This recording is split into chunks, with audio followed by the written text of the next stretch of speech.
StarCraft is quite possibly the single most iconic RTS ever programmed. It is still competitively played in a variety of nations worldwide, despite the release of its technically superior successor more than a decade ago at this point.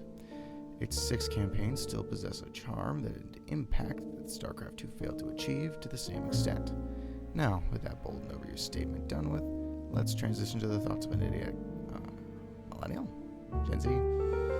Whatever being from 2003 make you's opinion of a game 5-year senior.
Starting with that story, the story of StarCraft is broken down into 6 separate campaigns: Terran, Zerg, Protoss, Terran, Zerg, each one feeding the story into the next.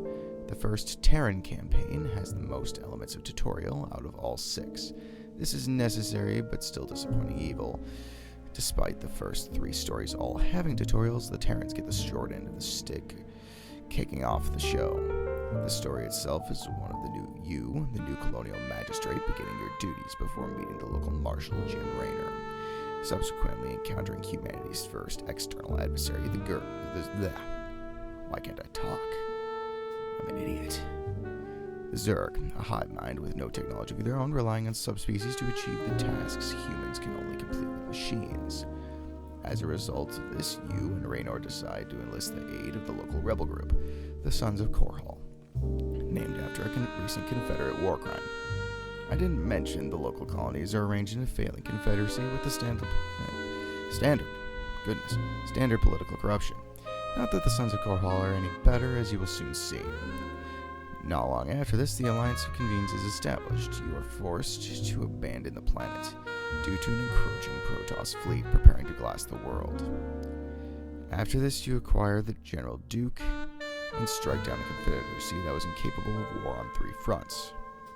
And immediately the rebels instituted a dictatorship, Raynor and you leaving to continue the fight against the Zerg.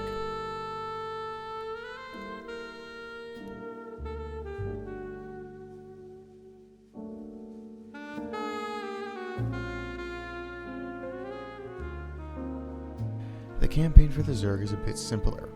In retrospect, this is most likely because I was far less invested in it. You begin as a newly created commander of the Zerg, an extension of the hive mind with greater independence for quick decision-making and sub-management. As this new general of the Zerg, you complete a single-level tutorial explaining the difference between the Terran and Zerg gameplay. While frustrating to begin a tutorial mid-game, it at least makes sense why you need this story-wise on account of you just being born. Throughout the story of this campaign, you are progressing to the destruction of the Protoss' central temple, a goal you succeed in despite the technological supremacy of the Protoss. Along the way, learning the fate of Kerrigan, a character from the previous campaign and her new place within the Zerg, and face several members of the Sons of Korhal that begin the new Dominion.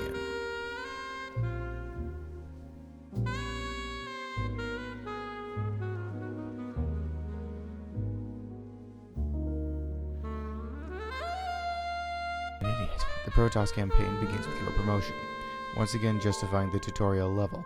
However, this time it serves more as a legitimate challenge out of the gate. Over the course of this campaign, you learn of the Overmind, the hive mind of the Zerg, and finally, through the efforts of the banished sect of the Protoss, how to kill it. The campaign is constantly attempting, and in my opinion succeeding, at making you understand the true disadvantage the Protoss find themselves at, having the technology but nowhere near the numbers that challenge the Zerg or Terran Dominion. This campaign concludes with the death of the Overmind, thanks to your forces and the efforts of Jim Raynor and his army, now called Raynor's Raiders. However, the Protoss homeworld is still beyond repair, and you are forced to flee to the home of the previously banished sect of the Dark Protoss. Cheesy name and all. Come on, Blizzard. You can be bothered to make a more legitimate-sounding name for a religious sect. The Dark Protoss reeks of false edge and lazy writing. Though in that department I probably shouldn't throw stones.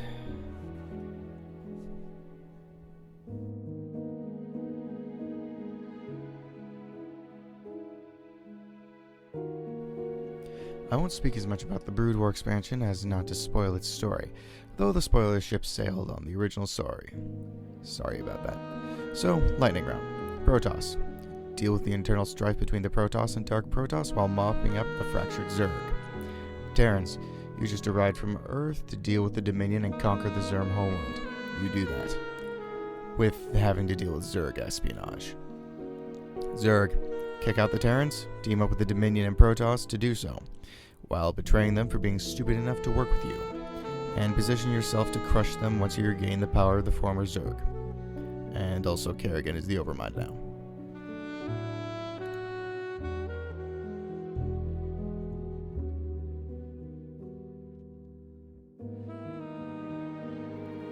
Now, this story will be hard to enjoy without good gameplay, and music to accompany it. And StarCraft delivers in spades. Spades, I tell you. Now, this gameplay is one of the forefathers and quite possibly the peak of the RTS genre. However, compared to some modern examples, the controls and AI leave some things to be desired.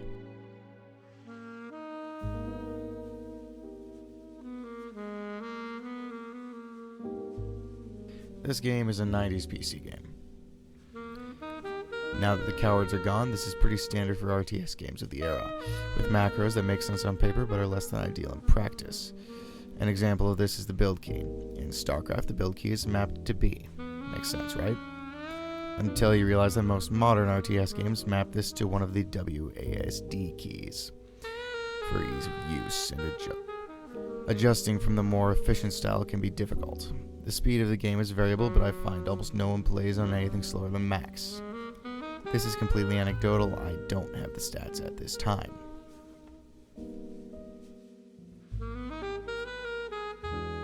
The AI in this game was meant to run on a 90 MHz PC with 16 megabytes of RAM. And for the most part, it's aged okay, except for... Let's move on.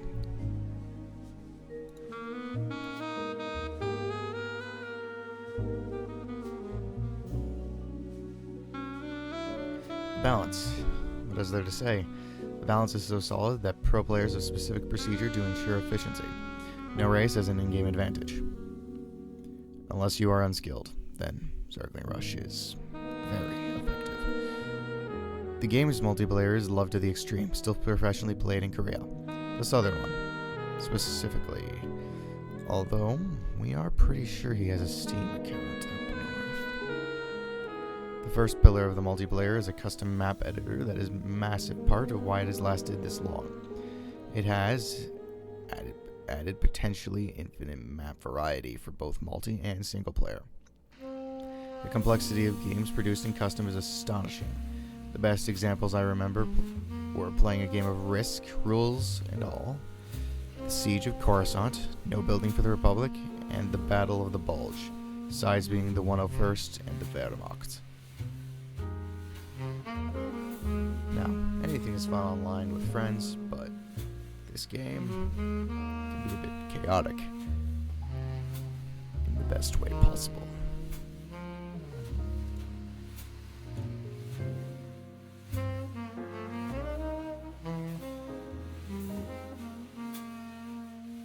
In conclusion, you should try this. It's free. Why haven't you done it already? In fact, you probably have, and are just watching this because you're bored. Or is there some other reason? Do you not have a PC? There's an N64 version. Of course, it's crap, but it's there. It's the only version you still have to pay for. But it's there. I can't play it. No one in their right mind can. Just go try this game. It's free. Yeah, you can't run it on a toaster anymore because Blizzard decided to update the specs required. But I was able to run it on a netbook from 2010, and that worked pretty well. Till next time.